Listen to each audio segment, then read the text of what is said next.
You've been white-knuckling your life, planning every move, controlling every outcome, working harder, pushing further, forcing doors open with sheer willpower because somewhere along the way you were taught that if you just try hard enough, everything will fall into place.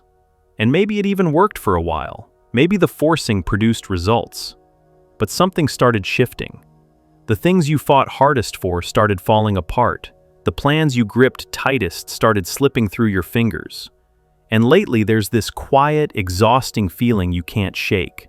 The sense that you're swimming against a current that's getting stronger the harder you push.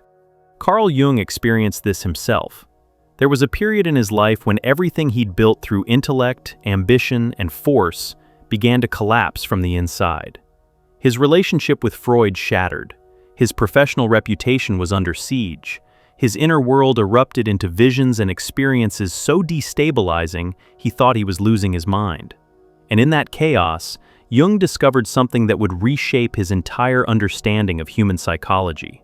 He found that the psyche has a direction of its own, a current beneath conscious planning, a force he would eventually call the self, something so much larger than the ego's agenda that fighting it doesn't just fail, it destroys you.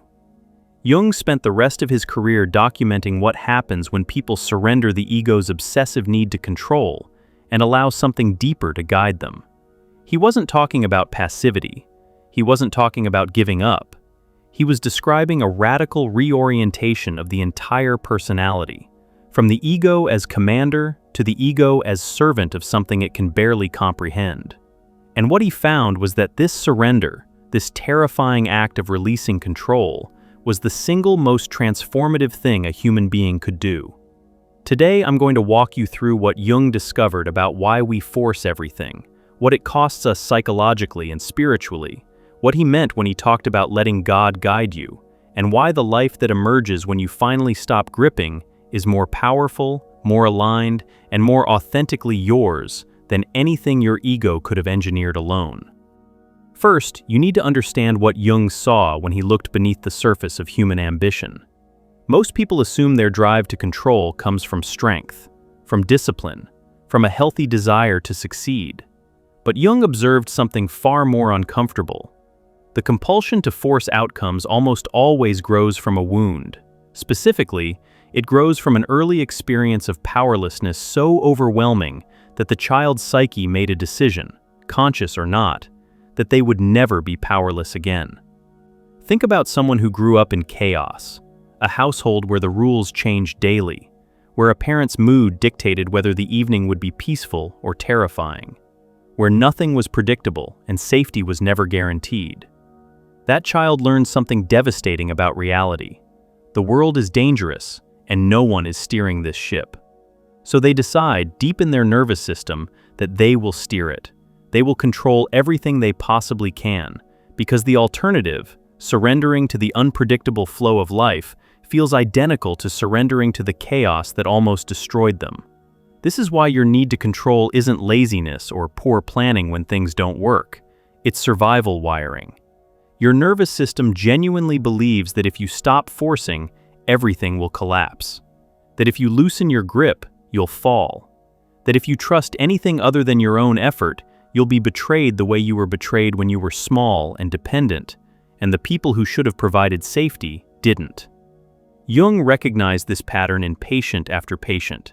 People who couldn't rest, couldn't delegate, couldn't trust, couldn't allow life to unfold without micromanaging every detail. On the surface, they looked driven, ambitious, productive. Underneath, they were terrified. Every plan was a defense against chaos. Every goal was an attempt to create the safety that was never provided. Every act of forcing was really an act of protecting a wounded child who decided long ago that the only safe pair of hands in the entire universe was their own. And here's what Jung found most revealing. These people weren't just controlling their external circumstances, they were controlling their internal experience, forcing themselves to feel certain ways, suppressing emotions that didn't fit their plan, overriding intuitions that contradicted their strategy. They had essentially declared war on anything within themselves that couldn't be managed by willpower, and that meant they were at war with the deepest parts of their own psyche. This is where Jung's concept of the self becomes essential. In Jungian psychology, the self is not the ego. The ego is the conscious center of your personality, the part that plans, decides, identifies as I. The self is something vastly larger. Jung described it as the totality of the psyche, conscious and unconscious combined, the organizing principle that holds everything together, the archetype of wholeness. And when Jung used language about God operating through the psyche, he was pointing at this, the self as the God image within, the numinous center that the ego can serve but can never replace. The ego doesn't like hearing this. The ego wants to be God. It wants to be the one making all the decisions, running the show, determining the direction. And modern culture reinforces this constantly. You're told to manifest your desires, set goals and crush them, create the life you want through willpower and hustle. The entire message is that the ego should be in charge, and the harder it works, the better life becomes. But Jung observed the opposite. He watched patient after patient build ego-driven lives that looked successful from the outside and felt hollow, exhausting, or meaningless on the inside. They'd achieved everything they planned for and felt nothing. Or they'd forced outcomes that technically succeeded but created consequences they never anticipated. Or they'd controlled so relentlessly that they'd strangled the very life out of their relationships, their creativity, their capacity for joy. Jung would have called this ego inflation, the state where the ego has expanded beyond its natural role and now believes it's the center of the entire psyche rather than a servant within it. An inflated ego doesn't just make plans, it demands reality conform to those plans. It doesn't just have preferences, it insists those preferences override everything else, including signals from the unconscious, promptings from intuition, and the natural unfolding of life itself. This is what forcing really is. It's the inflated ego demanding that reality submit to its agenda. And when reality doesn't comply, when relationships don't cooperate, when careers stall, when health breaks down, when the plan falls apart despite heroic effort, the ego doesn't pause to wonder whether it's forcing the wrong thing. It just forces harder, more planning, more willpower, more gripping, more controlling. Because admitting that the ego's plan might not be the right plan feels like admitting the ego isn't God. And for someone whose survival was built on maintaining control, that admission feels like death. Jung documented what he called the crisis of surrender. Almost everyone who undergoes genuine psychological transformation reaches a point where the ego's strategies stop working. Not gradually, catastrophically. The career collapses despite years of effort. The relationship shatters despite constant work. The health fails despite rigid discipline. The depression arrives despite doing everything right. Something gives way, and all the forcing in the world can't fix it. This crisis isn't punishment. Jung saw it as the self reasserting its authority, the deeper psyche breaking through the ego's defenses to redirect the entire personality toward its actual purpose, toward wholeness rather than the ego's narrow idea of success, toward authenticity rather than performance, toward alignment with something larger than conscious planning could ever design. But in the moment, it feels like devastation. It feels like failure. It feels like everything you worked for was meaningless, and you've been abandoned by whatever force you thought was supporting you. Jung knew this feeling intimately. During his own confrontation with the unconscious, the period he documented in what became the Red Book, he experienced exactly this dissolution. Everything his ego had built, every intellectual framework, every professional identity, none of it could save him from the eruption of the unconscious. He had to surrender. Not because he wanted to, because his ego's resources were exhausted, and there was nothing left to do but let something else take the lead. What happened next is what Jung spent the rest of his life trying to explain to others. When the ego finally stops fighting and allows the self to guide, something extraordinary occurs.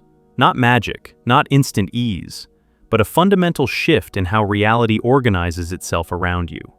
Jung called it individuation, the process of becoming who you actually are, rather than who your ego decided you should be. And he noticed that this process had a quality to it that the ego's forcing never did. It had direction, purpose, a sense of being carried rather than carrying. This is what Jung meant when he talked about God guiding you. He wasn't necessarily referring to a theological God, though he didn't dismiss that possibility either. He was pointing at the experience of something within the psyche that knows more than the ego knows, that sees further than the ego can see, that holds a vision of your wholeness that your conscious mind has never been able to fully grasp. When you stop forcing and start listening, that something begins to move, and its movements have a wisdom that the ego, with all its planning and effort, could never replicate. Jung described this as the difference between the ego's will and the self's intention. The ego's will is narrow. It wants specific outcomes, this job, this relationship, this amount of money, this particular version of success.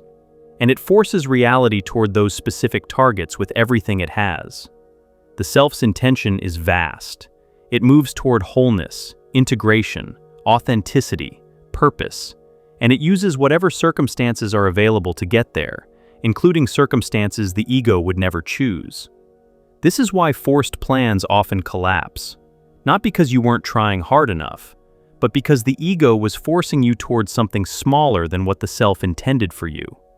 The relationship you fought to maintain was preventing the individuation the self required. The career you clung to was blocking the creative expression the self was pushing toward. The identity you protected was the very thing the self needed to dissolve so something more authentic could emerge.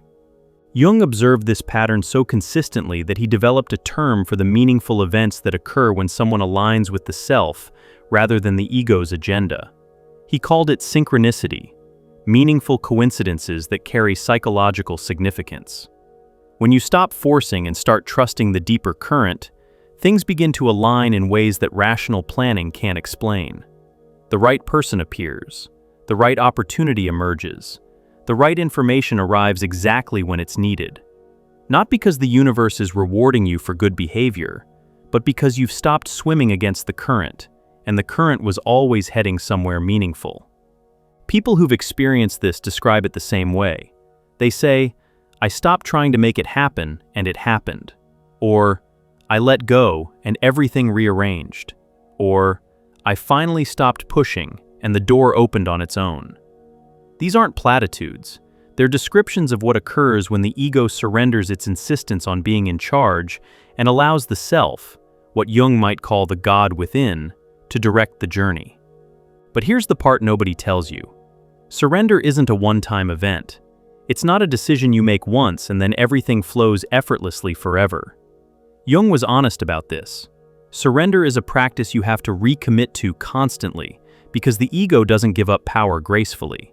It waits, it watches, and the moment things get uncertain or frightening, it lunges back into the driver's seat.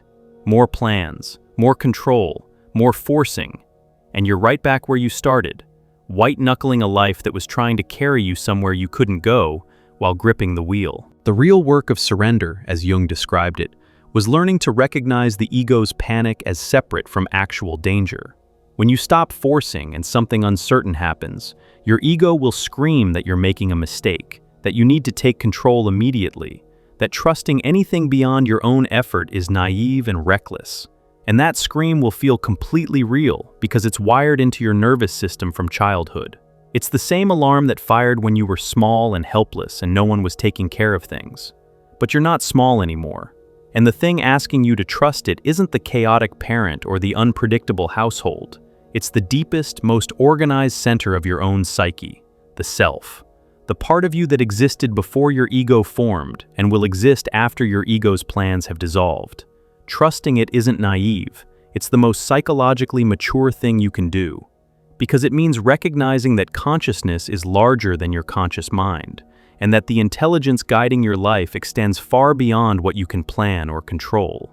And if this resonates, if something in you recognizes this tension between the ego's need to force and the self's invitation to trust, then this might be exactly the right moment to go deeper into that inner work. We've put together a guide called True Self-Discovery, with 24 practical reflection exercises rooted in Jung's teachings, each one designed to help you find your own way within. Not someone else's path, yours. The link is right below this video. Because Jung didn't just describe surrender as a concept, he outlined specific practices for developing the kind of inner relationship that makes surrender possible. You can't just decide to trust the self if you've never listened to it. You can't let God guide you if you've never learned to hear the guidance. And most people haven't, because everything in modern life is designed to amplify the ego's voice and drown out the self's whisper. Jung developed a practice he called active imagination, a method for deliberately engaging with the unconscious rather than waiting for it to erupt in crisis. Active imagination involves quieting the ego's constant planning and allowing images, feelings, and inner figures to emerge without controlling them. It's the opposite of forcing. You don't direct the experience, you witness it. You engage with it. You ask questions and listen for answers that come from somewhere deeper than your rational mind. Most people find this terrifying at first, not because anything frightening happens, but because the ego's loss of control feels intolerable. You sit in silence, and every part of you wants to start planning, strategizing, solving. The ego fills the space with noise, because silence is where the self speaks, and the ego doesn't want competition. Learning to tolerate that silence, to sit with the discomfort of not controlling, is the beginning of everything Jung described. What emerges in that silence varies from person to person. Some people encounter inner figures, what Jung called archetypes, that carry wisdom the ego doesn't have access to. Some people experience emotions they've been suppressing for years, emotions that carry information about what the self actually needs.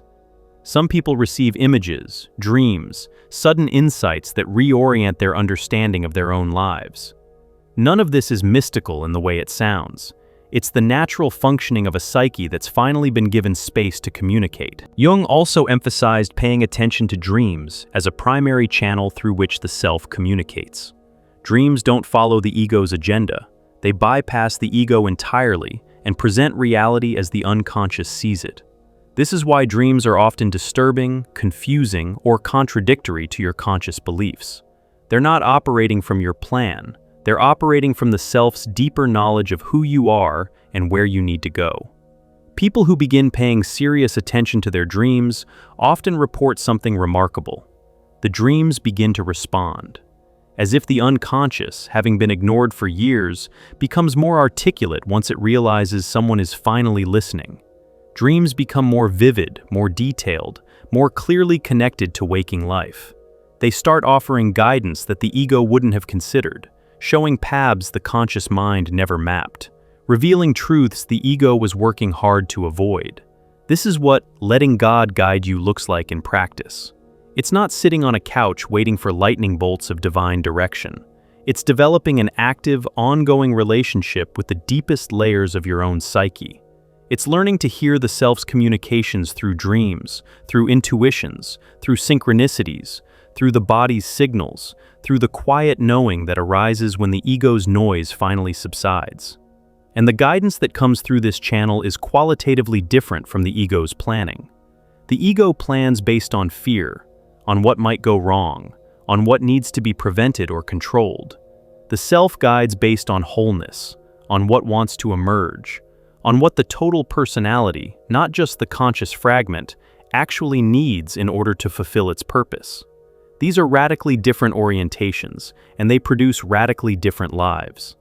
Jung observed that people who learned to follow the self's guidance rather than the ego's commands developed a quality he called being lived through. They stopped experiencing life as something they had to manage and started experiencing it as something moving through them, not passively, actively, with full engagement and awareness, but without the desperate grip, without the exhausting pretense that their conscious mind was running everything. These people made decisions differently. Instead of calculating every angle and forcing the optimal outcome, they'd feel into situations. They'd notice what opened and what closed.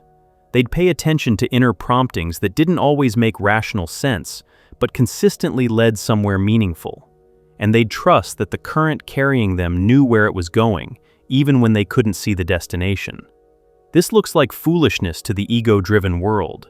Not having a 5-year plan, not controlling every variable, not forcing relationships to work through sheer effort, not gripping career outcomes with white knuckles. The world calls this lazy, unfocused, irresponsible. Jung called it wisdom, because he'd seen what happens when the ego runs the show for decades.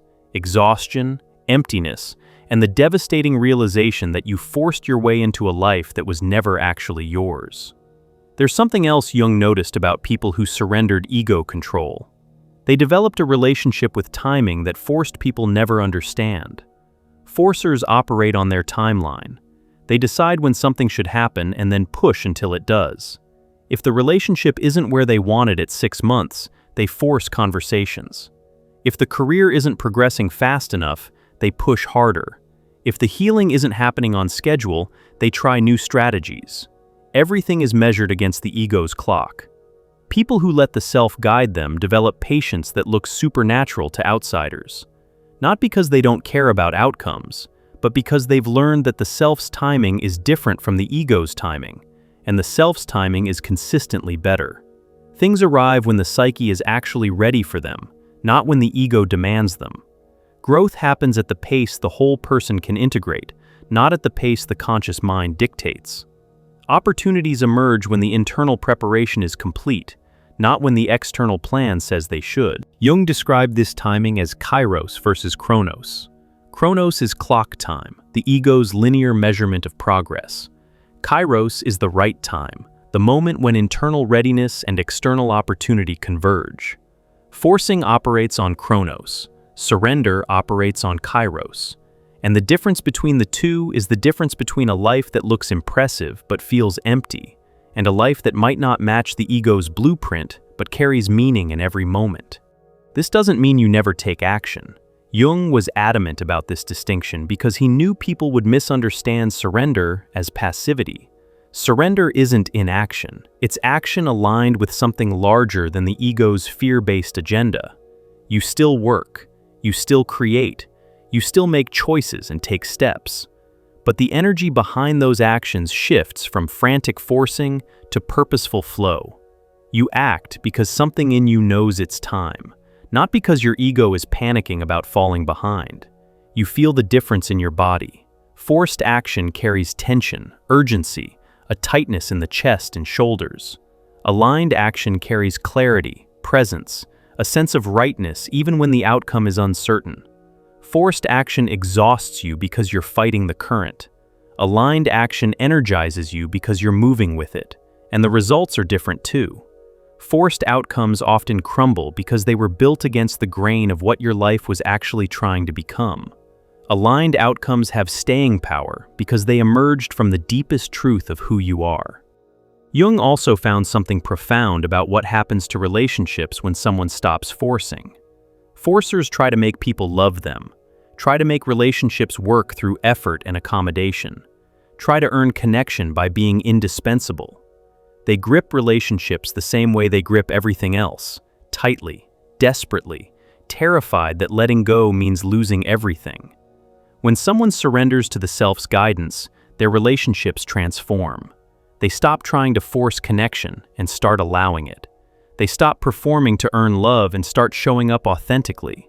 They stop clinging to people who can't meet them and start trusting that the right connections will form when they're being who they actually are, rather than who they think they need to be. This usually means losing people. Surrender always involves loss, because the ego's forced connections can't survive authenticity. Relationships built on your performance collapse when you stop performing. People who loved the controlled version of you can't handle the real one, and that loss is painful. But Jung saw it as essential, because the connections that form after surrender, the ones based on truth rather than effort, carry a depth and resilience that forced relationships never achieve. The same applies to purpose and work. Forcers choose careers based on ego calculations, what pays well, what impresses others, what provides security. Then they spend decades forcing themselves to care about work that doesn't align with who they actually are. The self's guidance leads toward work that resonates with the whole personality, not just the ego's status concerns.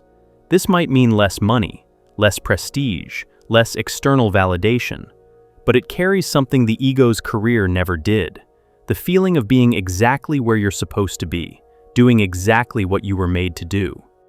Jung was aware that this message would be difficult for most people to receive, because the ego doesn't just resist surrender, it panics at the very idea. Letting go of control feels like stepping off a cliff. Every survival instinct you developed says this is dangerous.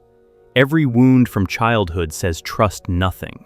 Every lesson from the ego-driven world says forcing is strength and surrender is weakness. Jung's own life was the counter-evidence. The period where he surrendered to the unconscious, those years of confusion, visions, and inner confrontation, produced the most profound psychological insights of the 20th century. Everything he's known for emerged from the period where he stopped forcing and started listening. The concepts of archetypes, the collective unconscious, synchronicity, individuation, all of it came through a man who had the courage to let something larger than his ego direct the exploration. He didn't plan those discoveries. He couldn't have. They came from somewhere beyond the ego's reach, and they only reached him because he stopped reaching for them and allowed them to arrive on their own terms, in their own timing, through their own strange and often terrifying channels. This is what your life is asking of you right now.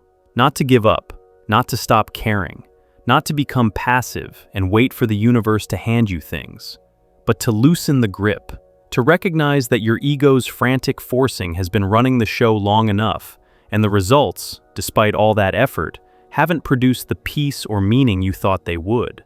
Something in you knows a different way. Something has been whispering beneath the noise of all your planning. Something patient and vast and infinitely more intelligent than your conscious mind has been waiting for you to exhaust yourself enough to finally listen. Jung would tell you that the exhaustion is the invitation. The collapse of your plans is the doorway. The failure of forcing is not evidence that you're broken. It's evidence that you're being redirected by something that knows you better than you know yourself. The self, the God image within. Whatever name you give the intelligence that holds your psyche together and guides it toward wholeness, even when your ego is desperately trying to go somewhere else. Letting God guide you, in the way Jung understood it, isn't religious submission. It's psychological maturity. It's the recognition that consciousness is vast, and the ego occupies a tiny fraction of it. That the unconscious holds wisdom, direction, and purpose that the conscious mind can't generate on its own. That the current carrying your life has a destination worthy of your trust, even when you can't see the shore from where you're standing. Stop forcing. Not because effort is wrong, but because force without alignment is self-destruction wearing the mask of productivity. Stop gripping. Not because you shouldn't care, but because holding on too tightly strangles the very things you're trying to keep alive. Stop demanding that life conform to your ego's narrow blueprint, not because plans don't matter, but because the self's design is so much larger, so much more beautiful, and so much more authentically yours than anything your fear-based planning could produce. The current is there. It's always been there. You've been fighting it for years, maybe decades, and the exhaustion you feel isn't weakness. It's your psyche begging you to stop swimming against what was always trying to carry you home. Jung found his way by surrendering to it. His patients found their way by surrendering to it. And the transformation that followed wasn't gentle or easy, but it was real in a way that no amount of forcing ever achieved. Your ego will tell you this is dangerous.